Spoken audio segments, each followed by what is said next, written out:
Shemsuniverse. So today, guys, I have a special video. This is regarding astrology very specifically. And no matter what strain of astrology we look upon, there is some common denominators when it comes to the traits within each sun sign. What I want to point out today is that for one, you're more specified by your rising sign in comparison to your sun sign. That's why when we do annual forecasts, we look at the rising sign, and that's how we gauge the transits and things of this nature. With that being said, your sun sign still tells us about where your true aims are in life, meaning like what sort of life path you're on. Today I want to go over the two most dangerous sun signs to have and also to look out for. There's only two, so there's not much to worry about. I'm not saying other signs aren't dangerous, I'm not saying other signs aren't capable of doing bad things, but there are two signs that are predisposed to doing the worst things in life, according to even different scientific studies that I've actually looked on Google regarding. The first one, of course, which I don't think is going to come as much surprise to you guys, is my personal sun sign, Gemini. We have a bad rap. It's no surprise, May 21st to June 20th in the Western astrology. Gemini is all about duplicity. It's about having multiple personalities. And the thing is that you can meet a lot of different types of Geminis. Like I'm first decan Gemini, there's obviously second and third decan as well. And what happens is you'll meet different Geminis that have very different views on life, meaning there's some Geminis that are more money hungry than others. There's some Geminis that are just more so into bookworm sort of thing. They just want to be nerds. They just want to research, do things of that nature. And I think numerology has a lot to do with that. However, Geminis are people where they're very nice. They could be kind of superficial at times, but those dark triad traits of being manipulative, being cunning, taking advantage of other people, they typically come when you do something wrong to them, or if they feel that they're in a very opposing sort of circumstance. So what I mean by that is this sign is governed by Mercury. Mercury affects Virgo in a very different way than how it affects Gemini. So Mercury affects Virgo in the sense of, okay, detail orientation, good with your hands, you guys are very, very good at looking at details in general, being meticulous. But then when we get the Gemini part of it, it's all about the communication, it's all about the ambition, buying and selling your mindset. And the reason behind this is because when Virgo's in the 6th house, to govern the 6th house, Virgo governs your health, your routines, how you make some of your money for sure, why a lot of Virgos actually do get very successful in the monetary world. Geminis, on the other hand, are very good when it comes to performance, when it comes to communication, when it comes to using their intellectualism for good or for bad things.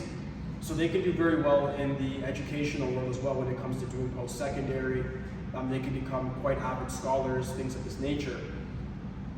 What I would say to look out for with Geminis, why they're the most dangerous, is because they can be very good liars. They can play a lot of different roles in different people's lives, and they can have a different face and be very chameleon-like when it comes to just adapting to different circumstances that they're in.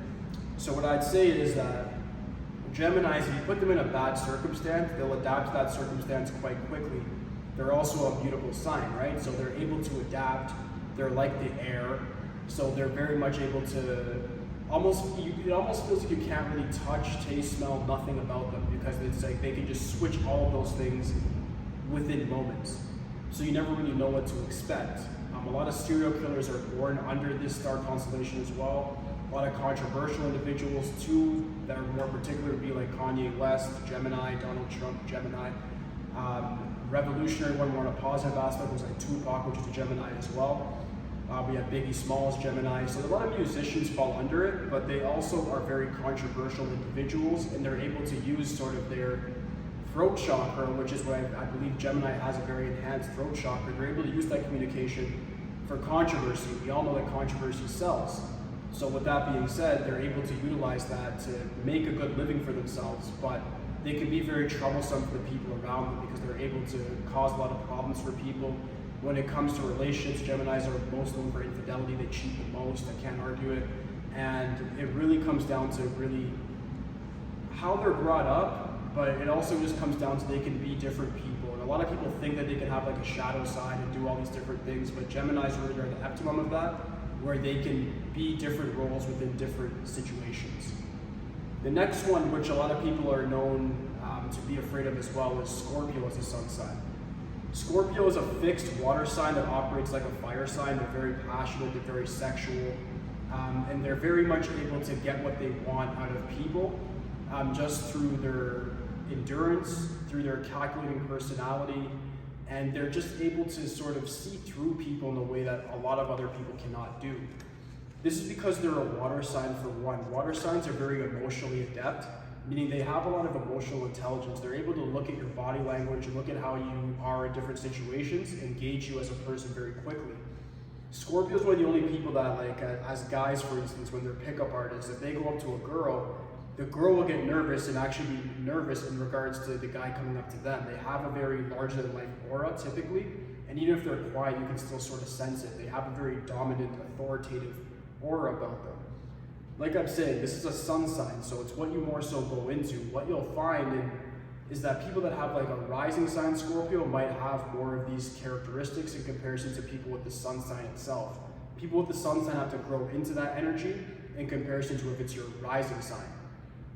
With that being said, the sexual part of it, they're very much able to exploit other people. The next amount of serial killers is under their birth dates as well. So Scorpio is definitely very, very deadly. They're very mysterious, very alluring, and they're known for their dark energy. It's represented by Mars and Pluto, a binary energy.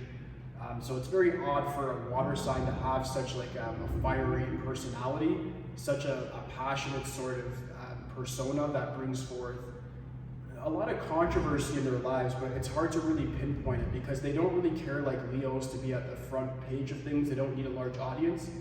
Scorpios are the type of people that can just run a junkyard and make billions of dollars, and they don't care if anybody remembers them or knows them. All they care about specifically is power. The reason behind this is because of the 8th house. The 8th house is the darkest house. It's the house of mystery. It's the house of death, taxes, and transformation, particularly internal transformation.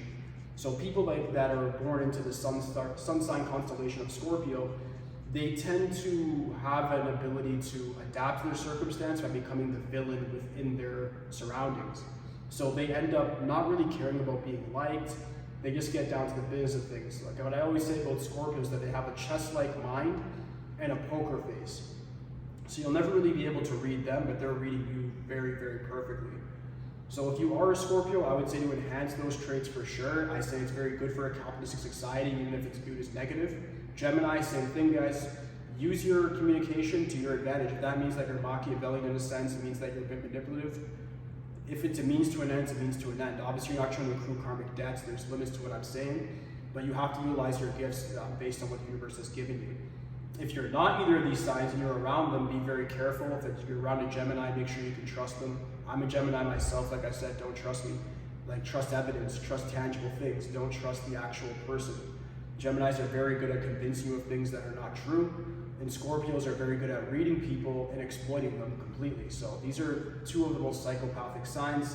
I would say if you're gonna be around them, be very cautious. If they're on your side, it's great, but if they're your enemy, you need to be very prudent. You need to understand that you're in a great degree of danger.